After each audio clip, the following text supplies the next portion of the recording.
Iya, assalamualaikum warahmatullahi wabarakatuh. Kawan-kawan ruang hampa dimanapun teman-teman berada, masih bersama saya Idris Firmansyah dan Mbak Via tentunya ya, yang kemarin sempat menceritakan pengalamannya di Gunung Rinjani. Dan pada kesempatan kali ini Mbak Via akan menceritakan kelanjutan di mana Mbak Via setelah naik Gunung Rinjani melanjutkan naik Gunung Tambora. Wah, dua gunung sekaligus dalam satu perjalanan. Luar biasa sekali. Iya, satu kali berjalan tapi ini sih sempat istirahat dulu. Iya. Kan explore Lombok dulu 3 hari. Oh iya, jadi pas habis turun itu di base camp Torean, habis itu explore dulu berarti. Ya, Kemana aja itu Mbak Vi? Ada ke Sade, terus kita ke Bukit Merese. Jadi dulu tuh masih pembangunan Mandalika. Nah itu kita explore Meresenya. Oh, masih belum ada ini ya, sirkuit Mandalika. Belum, Ya? jadi masih kayak ini sih dulu tuh petakan-petakan masih proses pembangunan, tapi belum kelihatan, nggak ada sirkuitnya. Jadi kita eksplornya masih bener-bener asli Bukit Meresenya. Oke, berarti setelah explore puas di Lombok, Mbak Via melanjutkan perjalanan ke Torean.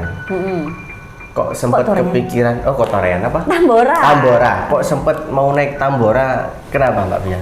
Iya, jadi sebenarnya keinginannya kan ke Rinjani aja. Cuman kebetulan temanku yang porter tadi itu wishlistnya, bucket listnya apa? Bucket list ya? Wishlistnya itu ke Tambora. Jadi sekalian kan aku juga ikut bareng trip dia. Jadi ya udah mau nggak mau ya udah explore sekalian. Dan kebetulan aku juga belum pernah explore ke NTB yang kesana lagi kan. Jadi sekalian lah penasaran gimana sih bentuknya NTB Sumbawa ini. Gitu. Jadi kita lanjut ke Sumbawa. Iya. Habis dari apa? Bukit Sade. Dari Sade dan juga Merisi itu esok harinya kita ke Sumbawa. Itu kita naik bis dari Mataram itu sampai ke Dompu, terminal Dompu. Itu bisnya kebetulan itu kan masih nyebrang laut lagi kayak ke Banyuwangi ke Bali. Nah itu bisnya ini udah satu paket sama kapal, jadi kita cuma beli tiket bis udah termasuk kapal, terus kita sampai ke Dompu, terminal Dompu. Nah ini juga sangat berkesan, soalnya kan kita berangkatnya sore dari Lombok, terus udah lewat laut itu. Nah kita di naik kapal itu kan nggak di bis aja, jadi kita naik ke dek kapalnya itu. Dan itu banyak orang Sumbawa yang dari Lombok, ada yang kerja, ada yang pulang kuliah kayak gitu. Dan itu kita kan dari Jawa sendiri ya, Jawa Timur. Jadi itu aneh, jadi ngerasa oh gini ya ternyata jadi minoritas. Jadi mereka bahasanya itu ya khasana kan dengan Sumbawa. Terus kita kalau misalnya ngobrol bertiga gitu bahasa Jawa, itu orang-orang udah ngeliatin oh gini ternyata jadi minoritas itu ya. Gitu, tapi asik juga. Terus di sana itu enaknya di kapal ada ini live musik. Ya, aku lupa sih lagunya itu pokoknya lagu Sumbawa situ sih, ada satu kali 2 kali itu dia nyanyi dangdut. Jadi ya masih enjoy lah, itu masih oke. Dan ya itu prosesnya oke, malam terus tidur. Terus lah ini kita kan dapat makan juga dari bis itu tadi. Jadi sempet makan dulu di rest area gitu. Kok rest area sih? Warung. Yes, pokoknya warung gitulah.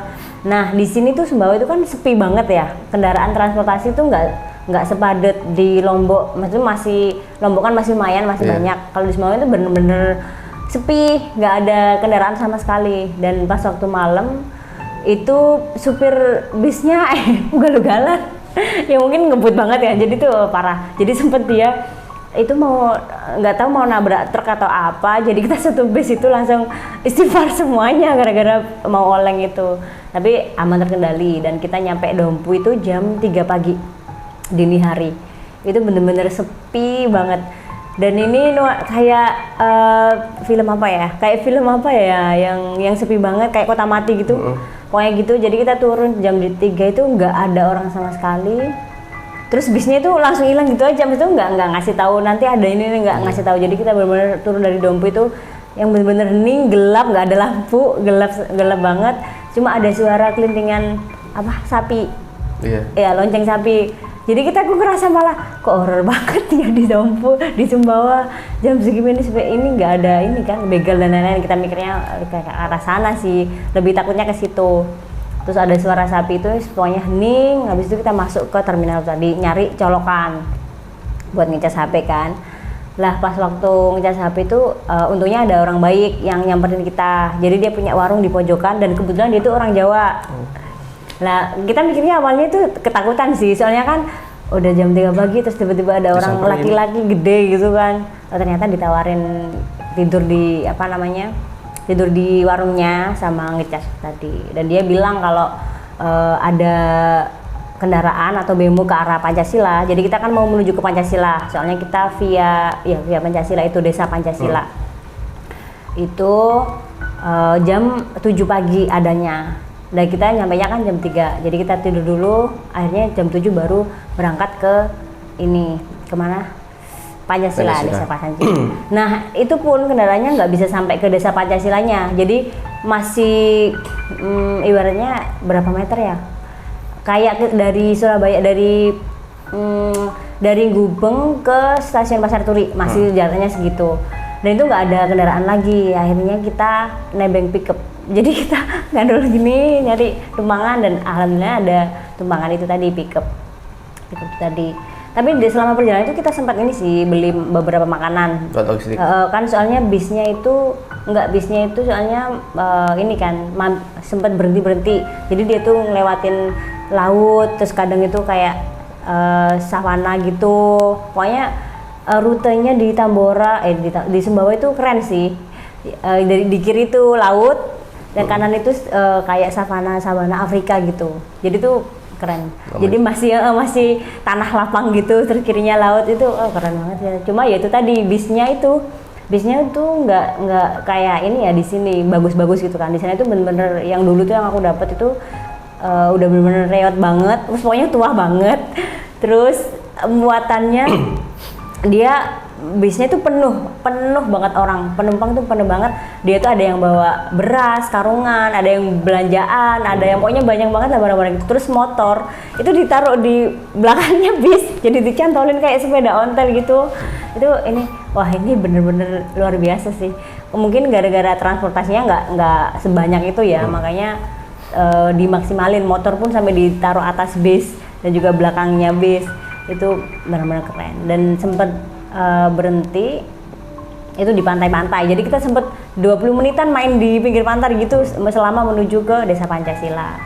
Lah udah, terus kita nyampe Desa Pancasila, itu kita ke base campnya Bang Ipul namanya itu Bang Ipul. Dulu itu masih belum jadi apa sih yang dikelola pemerintah gitu, belum. Jadi masih dalam proses, infonya sih masih dalam proses waktu itu. Jadi kita ke base campnya yang buat singgahan itu di rumah Bang Ipul. Nah, Bang Ipul ini di base camp ini tuh dia nyewain ini juga penginapan. Jadi kayak barak-barak gitu, itu disewakan sehari tuh 100 atau 150 aku nggak tahu satu kamarnya. Nah, itu kita nyampe kan jam 3 sore. Kita sebenarnya kalau mau naik itu nanggung sebenarnya, udah kesorean. Tapi dipikir-pikir kalau ngirim lagi kita nggak ada budget. Iya. Jadi mau nggak mau harus naik sore itu juga. Efisiensi. Jadi kita beli tiket di Bang Ipul itu tadi. Terus kebetulan waktu itu Bang Ipul masih ngurus ke Dinas Pariwisata. Jadi adanya istrinya. Lah kita beli tiket, terus tanya-tanya tentang pendakian Tambora itu gimana. Soalnya kan baru pertama semuanya. Itu terus si istrinya Bang Ipul bilang di sini Tambora itu jalurnya panjang pertama. Terus kedua di sini itu nggak banyak pendaki yang kayak di Jawa yang tiap minggu ada. Terus kebetulan hari itu tuh nggak ada yang mendaki, melalui Pancasila. Dia bilang gitu.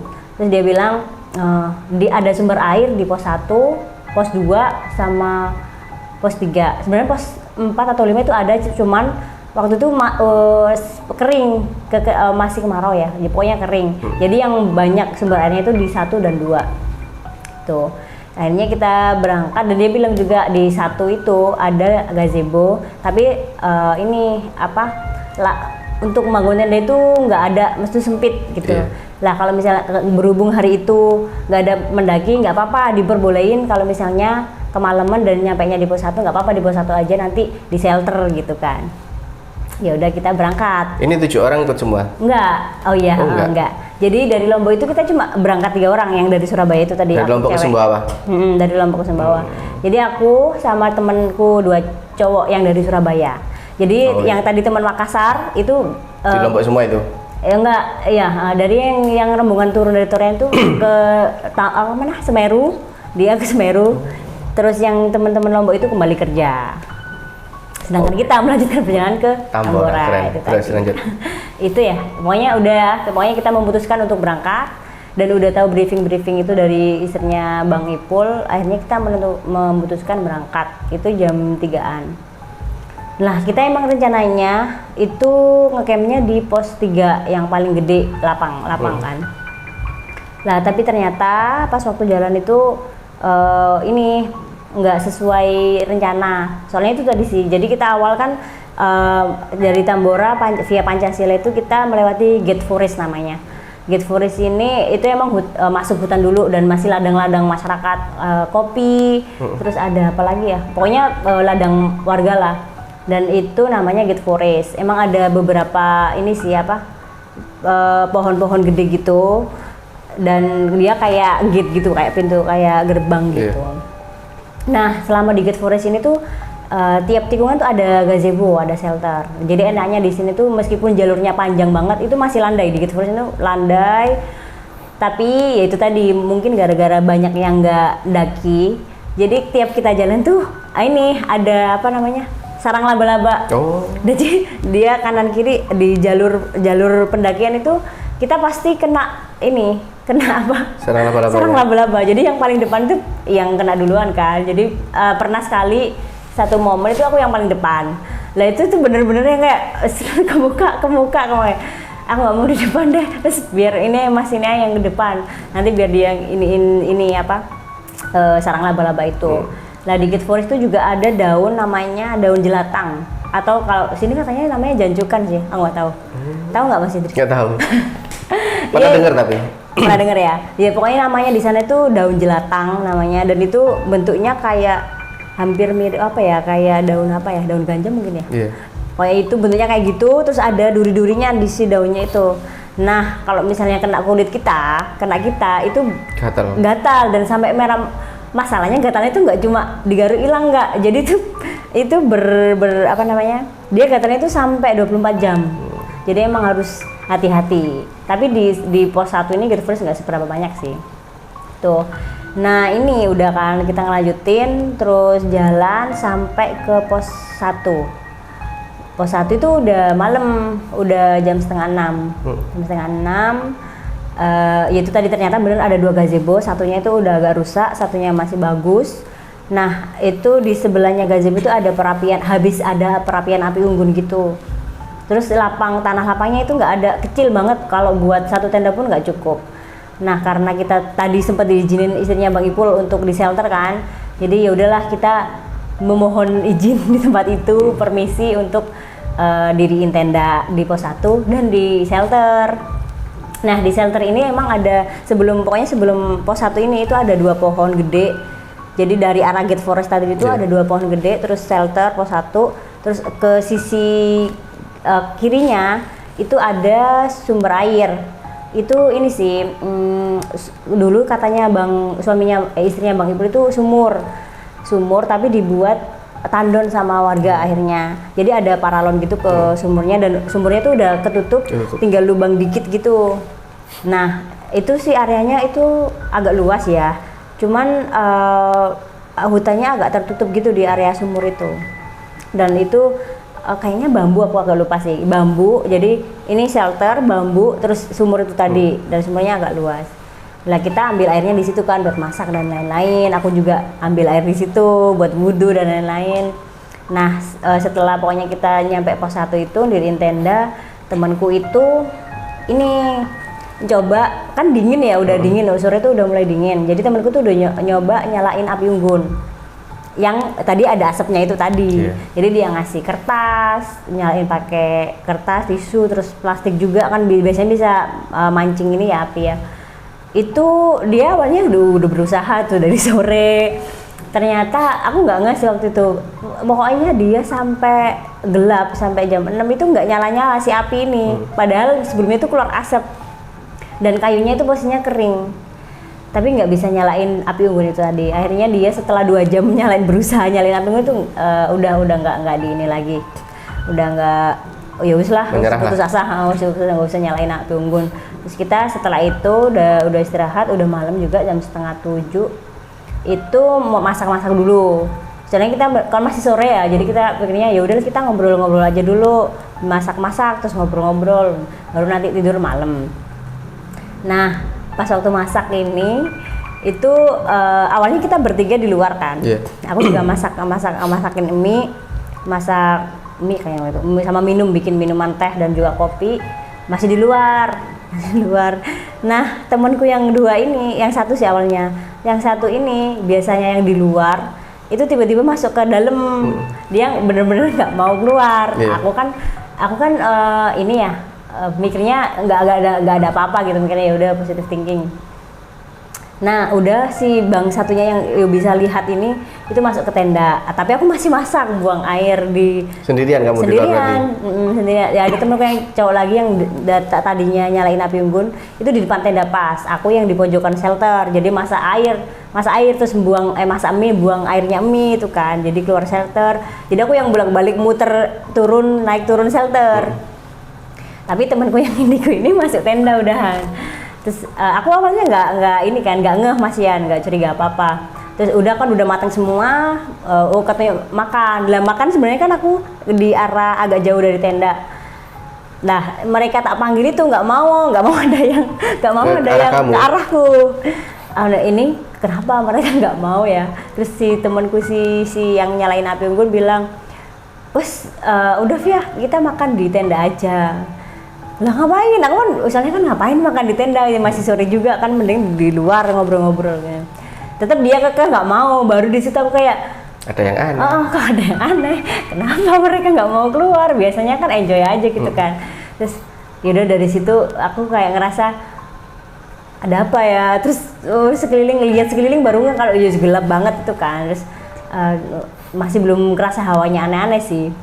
Udah habis makan aku masih buang-buang air tuh di area di luar. Udah selesai baru mereka bener-bener, wes ayo tidur. Ngapain tidur sore-sore? Kan masih sore. Gak apa-apa wes, pokoknya kita tidur aja. Ya udahlah, nurut aja kan. Nurut, masuk tenda semua, kita pasang sleeping bag soalnya dingin, udah mulai dingin banget itu. Kita pakai sleeping bag semuanya, udah ditutup tendanya. Terus udah agak lama nih gitu kan, mereka tuh nggak berani ngobrol juga, kayak diem-dieman. Terus ada suara, kan di situ terkenalnya babi ganas ya, di Tambora itu babi ganas. Nah di situ tuh dari pokoknya kita udah mulai setelah makan tuh udah banyak suara-suara gitu, suara langkah-langkah gitu. Entah itu babi atau apa ya, ada yang kresek-kresek cepet, ada yang langkah pelan gitu kan. Terus yaudah aku mikirnya mungkin ya babi, mikirnya gitu. Ya untunglah di atas, soalnya kita nggak sampai keganggu si babi itu tadi. Hanya udah tidur agak lama, itu kita kayaknya masih, ya aku teman-teman tuh masih belum bisa tidur, soalnya kan masih sore ya, logikanya sore nggak bisa tidur. Udahlah, setelah setengah jam kita tidur itu mau tidur, si abang ini yang bisa lihat ini yang dari awal di tenda itu nendang tenda secara tiba-tiba. Jadi emang aku ngerasa kayak agak goyang si tendanya kan, agak keangkat gini. Ternyata yang di sisi kakinya si abang ini tadi itu keangkat. Tendanya keangkat. Jadi emang agak kerasa, cuman pikirku mungkin angin atau apa ya. Tapi ternyata tuh yang pojokan di kakinya dia itu yang keangkat, benar-benar keangkat gini terus ditendang sama dia. Sebenarnya kenceng banget tendangnya sampai, "Mas, kenapa marah dah?" Aku bilang gitu, terus dia si temanku yang bakar api bilang, "Kenapa? Ada apa?" Nggak apa-apa. Itu tadi loh, kakiku kram, bilang gitu doang. Jadi kakiku apa gitu, pokoknya dia alasannya kakinya sakit. Udah dari situ aku mikir aneh kan, kenapa dari tadi nggak mau keluar, terus sekarang ada tragedi nendang tenda, terus ada suara itu tadi, langkah tadi itu. Terus ini ya Allah, ya aku udah mikir ya Allah ini nggak apa-apa kan, aku takut, ya Allah udah mikir kemana-mana, tapi nggak apa-apa lah sih, tidur. Udah kita akhirnya bisa tidur. Nah aku ingat itu jam 1 pagi dini hari itu kebangun, dan kebangunnya itu gara-gara kepanasan. Jam segitu kepanasan? Iya, jam 1 pagi yang harusnya dingin banget di gunung kan. itu kepanasan kita semuanya. Jadi awalnya aku kan gini, kipas-kipas gini kan, tapi masih pakai sleeping bag. Soalnya mungkin apa ini udah siang mikirku, tapi kok masih gelap, gini-gini. Ternyata aku lihat temenku juga, dia ini kepanasan juga. Lama-lama ya udahlah, tak lepas ini sleeping bagku, masih jaketan tapi jaketan kok masih panas juga. Akhirnya ya udah jaketku tak lepas, tinggal baju aja. Sama temenku juga tiga-tiganya lepas sleeping bag sama jaket. Nah itu kita ini ya nggak berani bilang kan, diem-diem aja. Terus ya udahlah, kita setelah 2 jam kita kepanasan, akhirnya bisa tidur. Nah makanya paginya itu kita kesiangan bangunnya, jam 9 baru bangun, jam setengah 9 baru bangun. Awalnya kan kita pengennya pagi mulai jalan, tapi ternyata itu gara-gara malamnya kepanasan itu, akhirnya kita jalan jam 9. Nah jam 9 itu kita udah prepare, itu nggak ada pendaki sama sekali sampai malam. Nah pas waktu menuju ke pos 2, itu aku kan udah, itu sih di hari kedua itu aku udah mulai kayak takut gitu, kayak ya ini aman nggak ya, dilanjut ke ini ya gitu ya, lanjut nggak ya. Tapi teman-temanku ya sempet ragu juga, kayak kan kelihatan dari raut mukanya ya, soalnya dirinya tuh semangat banget naik. Terus pas waktu di Tambora ini dia ekspresinya nggak yang sesemangat itu. Ya gara-gara kejadian malam itu aku ya udahlah kita coba jalan aja. Dia juga semoga aja ketemu orang di depan gitu kan. Nah selama jalan itu aku kan di depan yang menuju pos 2 itu sempat lihat bapak-bapak bawa kayu itu kan. Lah itu mulai lega. Sebenarnya agak takut juga, soalnya kan takutnya jangan-jangan orang apa bukan? Kayak gitu kan. Terus tapi untungnya dia nyapa duluan. Hai Mbak, dari mana? Pendaki dari mana ya? Oh ternyata ini orang beneran. Ya udahlah. Terus akhirnya ngikutin dia sampai ke pos 2. Nah pos 2 ini kan banyak banget orang kampung situ kan, orang daerah Pancasila itu, dan emang lagi bikin shelter yang dibilangin sama istrinya Bang Ipul. Dia emang bilang, tapi Bang Ipul salah kasih info. Jadi bilangnya kan si tukang ini tuh di pos 3. Ternyata di pos 2, dan pos 2 itu lumayan deket dari pos 1. Tahu gitu kan mikirnya kita, kalau tahu ada orang di pos 2 ya kita lanjut ke pos 2 sebelumnya. Biasanya ya udahlah kita ketemu lah di pos 2 ini, kita sempat istirahat kan. Masak-masak bareng sama mereka. Jadi ngobrol-ngobrol, terus mereka pakai bahasa Sumbawa itu. Terus yang paling itu kata-kata yang ini sih, kalian Bu Ade, dia bilangnya. Kalian Bu Ade. Kalian Bu Ade. Apa kalian Bu Ade. Jadi dia bilang kalau kalian Bu Ade tuh buat nyemangatin kita sini. Kalau di sini kan, ayo Mas semangat Mas gitu kan. Lah kalau di sana tuh kalian Bu Ade gitu. Yang bilangnya gitu. Jadi kalau itu Mbak ada semangat mendaki tuh bilangnya kayak gitu kalau orang sini. Oh ya artinya apa Mas? Itu kayak sabar ya, semangat kayak gitulah. Sabar ya bentar lagi kayak gitulah intinya kayak gitu ya, buat sapaan gitu, menyemangati pendaki lainnya. Jadi kita ngobrol-ngobrol, dan di situ kita juga dia sempat tanya kan ngecamp di mana, baru naik apa udah ngecamp. Terus temanku yang bikin api itu cerita kalau dia itu ngecamp di pos 1. Langsung lah ekspresi mereka itu, beneran di pos 1, kok berani gitu. Terus kita kan lihat-lihatan kan, kok berani kenapa kan. Ya soalnya di situ paling angker di sini di Tambora. Jadi pos 1 itu paling angker. Oh angker, jadi kita udah ngerasain itu kan kayak pantesan. Nah nanti pantesan, tapi ya udahlah jangan diterusin. Tapi ya dia cerita singkatnya aja sih, kayak di situ angker dan nggak ada yang berani ke situ. Bahkan tukangnya pun itu nggak ada yang berani bermalam di situ. Dia bilang aku aja tak belain ke pos 2 meskipun malam, aku pasti ke pos 2 istirahatnya, nggak akan istirahat di pos 1 meskipun bentar ya gitu. Kita malah semakin ya udahlah kalau udah terjadi juga gitu. Yang penting kita lah, dari situ kita ketemu rombongan dari orang Jogja. Dari kejadian itu kita nggak berani berangkat sendiri kan, akhirnya gabung sama orang Jogja, yang kebetulan orang Jogja ini itu nyewa porter tapi yang dari Bima. Jadi orang Bima tapi dia pergi ke via Pancasila itu tadi. Ya udahlah kita memutuskan bareng, nggak berani jalan sendiri. Itu cerita singkatnya, mereka bilang kalau di pos 1 itu serem itu sih. Itu kita belum tahu yang info lainnya. Udah terus habis itu kita naik ke pos 3. Pos 3 itu kalau pos 3 ini lebih luas lagi, lapang dan ada gazebo tapi satu.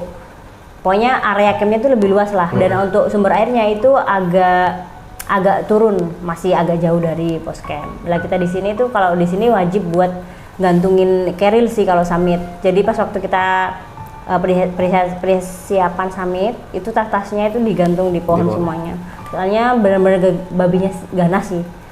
Ya, ngerusak tenda. Soalnya waktu itu tendanya si temanku tuh sempat sobek kalau nggak salah. Iya gara-gara si babi itu. Itu.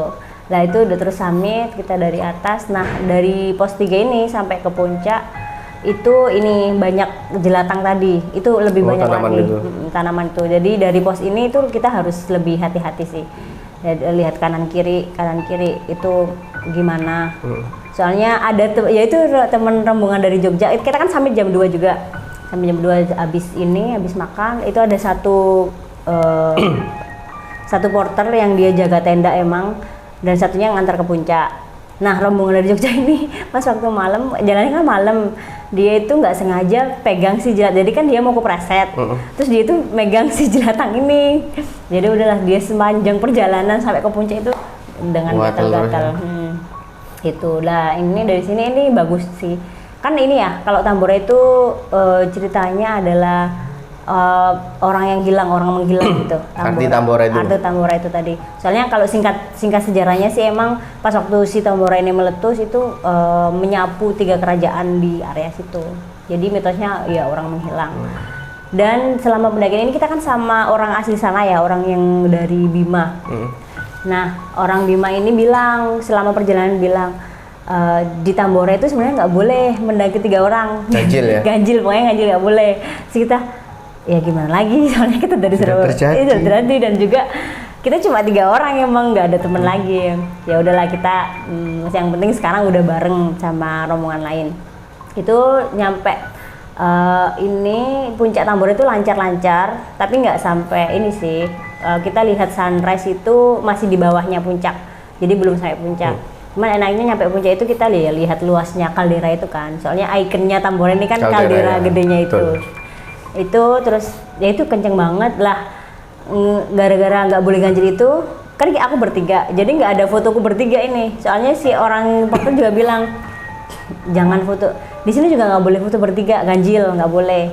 Jadi kalau misalnya mau foto ya harus yang genap-genap, jadi kita nggak ada foto bertiga, jadi aku berdua dua gitu. Nggak ada foto bertiga padahal berangkatnya bertiga. Ya udahlah nggak apa-apa, pokoknya yang penting sampai puncak gitu sih mikirnya kita. Itu nyampe puncak udah kita bentar aja sih sampai puncak.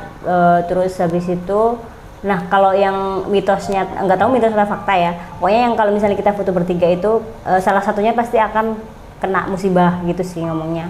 Jadi kita nggak berani ambil risiko, entah itu benar atau enggak, pokoknya kita nggak berani ambil risiko, jadi nggak ada foto bertiga. Nah setelah itu kita udah turun lancar semuanya. Nah pas turun ini udah kan mau balik ke Surabaya, itu juga naik kapal, bis dan lain-lain. Nah ketika di kapal ini, sebelumnya yang pas turun tuh kita sempat nyasar juga. Jadi kita dari pos 3 itu yang ketemu orang Jogja sama porter itu kan kita mencar, soalnya dia itu mau turunnya lintas ini kan, nggak dari Pancasila tapi melalui yang jalur satunya. Lah kita kan maunya yang lewat Pancasila yang deket rumah perizinannya Bang Ipul itu tadi. Ternyata sebelum di Gate Forest itu kita nyasar, entah nggak tahu ya nyasar kenapa ya. Pokoknya kita itu mentang jauh itu ke 2 desa setelah Pancasila.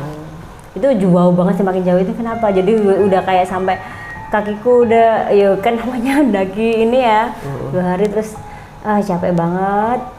Untung ada orang yang nolongin, jadi dia orang naik motor gitu, terus kita diantar ke posnya Bang Ipul, dan itu jaraknya sejaman, naik motor itu 1 jaman lagi jalan. Dan di sana banyak anjing-anjing sih yang di kampung-kampung itu. Nah udah selesai dari pos itu, lah di base camp ini akhirnya kita memutuskan bermalam di Bang Ipul dan nyewa 1 kamar, bayarnya 150 lah lupa. Itu karena kita nyampe ya gara-gara kesasar tadi kan, kita nyampe base camp itu jam 6, udah maghrib, pas maghrib itu akhirnya kita nyewa 1 malam lagi di penginapan. Nah di sini nih yang aku yang ngerasain sesuatu, bukan ngelihat ya. Jadi itu ada keanehan sih tiap kali. Itu kan ada, jadi rumah Bang Ipul depannya itu penginapan, belakang itu kamar mandi buat tamu-tamunya. Nah itu aku udah gak berani sendirian. Kalau kamar mandi pokoknya aku mesti ngajak teman diantar. Itu tiap kali aku ke kamar mandi sama temanku cowok itu kan sebelahan gitu jajar-jajar kan, mati lampu selalu itu. Jadi udah kan awalnya agak sore ke kamar mandi, tetap itu meskipun agak terang aku masih nggak berani kan, itu mati lampu, baru masuk kamar mandi langsung mati lampu. Udah kan keluar lagi, pas keluar di kamar itu nyala, udah kan nyala, yaudahlah kamar mandi lagi, mati lampu lagi pas waktu masuk kamar mandi. Jadinya udahlah ketiga aku bawa HP sendiri, terus dengan keadaan takut wis gak apa-apa lah itu ya sudah pakai lampu HP. Nah udah setelah itu tidur kita. Nah itu tidur kan nggak langsung bisa tidur soalnya mungkin kecapean ya, jadi agak masih lelah teman-teman juga. Nah di sini itu pas waktu aku nggak bisa tidur ini, proses mau tidur itu aku melihat sosok cewek di belakang aku. Dulu kan pas waktu aku ke Tambora itu rambutku pendek segini, pokoknya pendek banget. Nah pas waktu aku ngelihat ini, pas aku ngelihat ke belakang ini, itu rambutnya panjang banget dan itu aku kelihatan bajunya warna putih. Ini apaan? Udah mikir ya Allah, kok ada ini, apa ini dari sini, apa base campnya Bang Ipul atau gimana? Aku mikir kayak gitu. Terus ya udahlah aku agak keganggu, tak cobain tidur soalnya temanku kan udah mau kayaknya udah tidur atau enggak, atau pokoknya dia tuh udah pulas gitu. Yaudah aku nggak bilang. Terus abis itu besoknya itu agak lama itu pokoknya dia aku ngelihat cewek itu tuh udah sejaman lah, 1 jaman nggak bisa tidur. Yang kamu lakukan apa itu? Ya doa sih lebih ke ya aku doa, mau manggil juga kayak berat gitu sih, mau manggil temenku juga berat, terus mau bangun juga nggak bisa, pokoknya ngelihat si cewek itu rambut panjang itu di belakang aku. Udah akhirnya pokoknya 1 jam berlalu itu aku bisa tidur. Lah besoknya itu sebelum pulang bangun itu aku cerita ke teman-temanku itu, aku lo lihat ini cewek. Terus saya bilang, oh ya itu berarti yang di pos 1, si Bang yang bisa lihat itu bilang gitu. Aku semakin pos 1 kan aku nggak tahu apa ya. Iya. Pos 1. Iya, yang kamu masak buang air itu ya depanmu itu ya si cewek itu. Oh, kok kamu sih masak?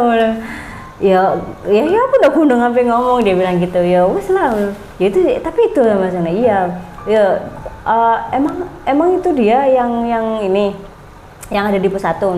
Terus dia baru cerita itu kan. Jadi dari sore pas waktu kita ambil air tuh ada sosok cewek itu. Enggak, awalnya tuh laki-laki gede di deket pohon. Tapi dia cuma ngelihatin doang. Di pohon gerbang 2 itu. Ngeliatin doang katanya. Nah, si cewek ini itu munculnya pas maghrib itu jam 6 pas waktu aku masak mie. Itu ada si cewek ini, katanya banyak sih, nggak cuma 1, ada beberapa. Yang laki-laki itu 1 di pohon gede. Nah, pas waktu aku buang mie katanya itu semakin mendekat. Si cewek sama semuanya sih.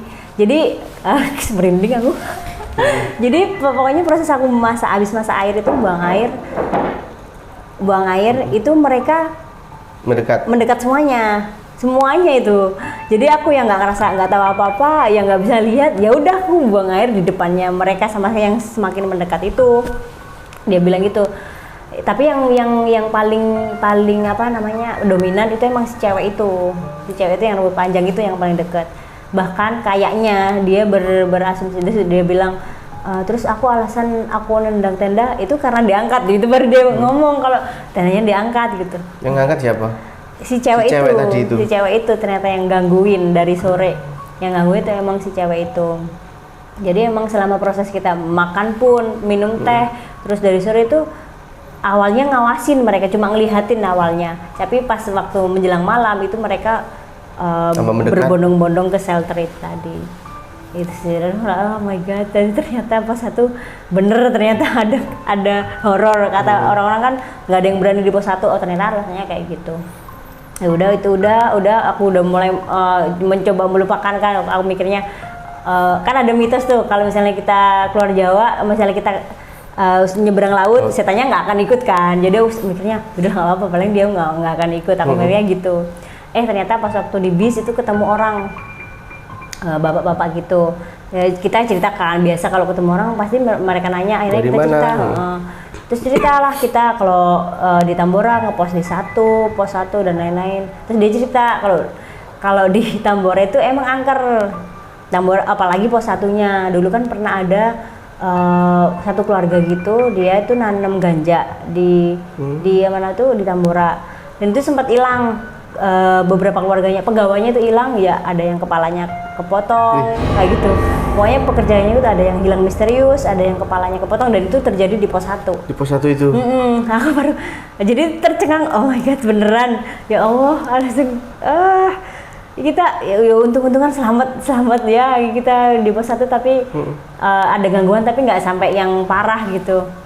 Ya itu dari situ diceritain, pokoknya banyak banget kejadian yang itu, yang terutama pas waktu ini orang-orang yang pegawainya Bandar Baganja itu tadi. Itu yang paling banyak hilang dan misterius di pos 1. Ada yang kepalanya hilang dan lain-lain. Itu kan ada sumurnya juga itu. Nah, iya. Aku pikirnya ada sumur. Lah, pas waktu ambil air di sumur itu kan kita cuma bisa masukin tangan gitu kan. Itu juga agak ngeri sih, soalnya dalam udah gelap banget, terus kita harus ambil air ke dalam ini, takut ada yang narik. Itu udah ngeri banget sih. Kalau diingat-ingat emang kelihatannya sumurnya angker gitu. Cuman kan agak ininya gara-gara ada paralon itu kan. Cuman ya itu tadi kita nggak bisa lihat, dan lubangnya cuma kecil banget. Ada histori sendiri nggak dari sumur itu? Kalau histori secara detail kurang tahu ya, soalnya kan nggak diceritain detail. Cuman dari istri Bang Ipul bilang kalau itu dulunya sumur dan dibuat tandon air oleh warga dan ditutup, makanya ditutup itu. Nggak tahu gimana ceritanya. Ya, tapi sempat ketemu juga di kapal, kan sempat ketemu cewek. Dia itu juga pendaki juga. Kita cerita juga di pos 1 dan responnya sama. Pos 1 tuh serem, nggak ada yang berani, terus ada orang hilang, kepalanya hilang lah dan lain-lain. Itu juga katanya yang bikin kuncinya itu ya di sumur itu katanya sih. Katanya dia bilang gitu ya, di sumur itu sih pusat energinya mungkin ya.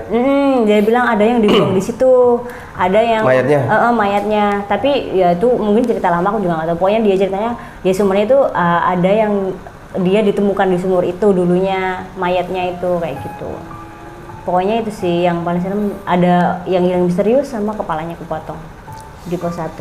Terus nyampe Surabaya aman-aman aja berarti? Udah, iya, pokoknya itu udah cerita-cerita sama orang, ketemu, pokoknya tiap kali ketemu sama orang Tambora dan dia pasti tanya nge-camp di mana, itu responnya sama semuanya. Pokoknya pas saat itu paling angker dan sebisa mungkin jangan nge-camp atau istirahat di sana kayak gitu. Itu meskipun sebenarnya banyak. Iya. Terus kita udah sih langsung dari Sumbawa itu naik bis lagi ke Mataram, habis Mataram ke pelabuhan Lambar itu langsung ke Surabaya. Dan alhamdulillah aman. Iya, dan alhamdulillah aman ya, capean. Cuman enaknya naik kapal ini sih, dapat sunrise, dapat sunset, dapat. Keren. Patut dicoba lah ya nanti teman-teman kalau ke Lombok, ke Tambora, ke Rinjani naik kapal. Iya, tapi pokoknya jaga diri, jaga sikap ya kalau misalnya. Soalnya baru kali ini sih aku ke gunung luar Jawa ya, dan itu dapat pengalaman horor. Wih. Karena pendatang mungkin. Bisa jadi, aku mikirnya apa karena ini bukan tanahku sendiri. Jadi ada gangguan, tapi ya nggak tahu. Tapi kalau dilihat dari mungkin kesalahannya kan, ya itu tadi meskipun udah diizinin istrinya Bang Ipul untuk ngecamp di shelter, tapi kan itu juga nggak bagus kan. Mungkin juga itu juga. Tapi ini yakin Mbak Via, si cewek itu nggak ikut sampai sekarang? Iyalah, yakin lah, udah yakin bersih. Ya, bersih ya. Tapi kok ada yang berbeda ini? Apaan? Enggak lah. Rambutnya kayak panjang ini. Tapi sekarang udah panjang lah memang. Ya, jadi itu teman-teman pengalaman Mbak Via naik Tambora ya, yang kemarin sempat ke Rinjani juga. Jadi luar biasa sekali cerita Mbak Via di Tambora. Jadi yang teman-teman perlu ingat ketika nanti teman-teman mungkin naik Tambora, yang pertama jangan berhenti lama-lama di pos 1. Usahakan jangan sampai menginap atau ngecamp di sana gitu Mbak Via ya. Kemudian yang kedua, jangan sampai mendaki ganjil. Jangan foto ganjil juga seperti itu. Itu merupakan salah satu atau beberapa pantangan yang ada di Gunung Tempura. Karena setiap gunung itu mempunyai pantangan masing-masing gitu Mbak Via ya. Dan tentunya kita sebagai tamu harus menghargai dan mengikuti apa yang sudah menjadi kebiasaan di sana. Iya. Begitu Mbak Via, terima kasih sekali lagi atas cerita-ceritanya, sharing-sharingnya, mudah-mudahan bisa bermanfaat untuk teman-teman. Runtut sekali tadi ya, dari mulai perjalanannya, mungkin buat teman-teman, pantes Mbak Via merupakan salah satu penggagas agen trip Serius journey ya, makanya ceritanya runtut sekali. Kalau ada yang kurang bisa DM aku ya. Kalau ada yang kurang, kalau ada yang kurang bisa langsung chat serius ya. Itu sayangnya tapi yang di Rinjani itu ada vlognya tapi singkat. Soalnya kan dulu masih belum punya HP canggih ya. Jadi masih singkat. Kalau Tambar itu sama sekali nggak ada dokumentasi, cuma foto-foto aja. Boleh lah nanti kita di-share ke kita ya, biar kita masukkan insert. Oke. Oke, terima kasih. Selamat melanjutkan perjalanan dan petualangnya Mbak Fia Ya, jangan dengan lupa nonton YouTube-nya di Serius Journey ya. Serius Journey. Terima kasih. Sampai Oke, jumpa lagi. Dadah. bye. Assalamualaikum warahmatullahi wabarakatuh. Waalaikumsalam.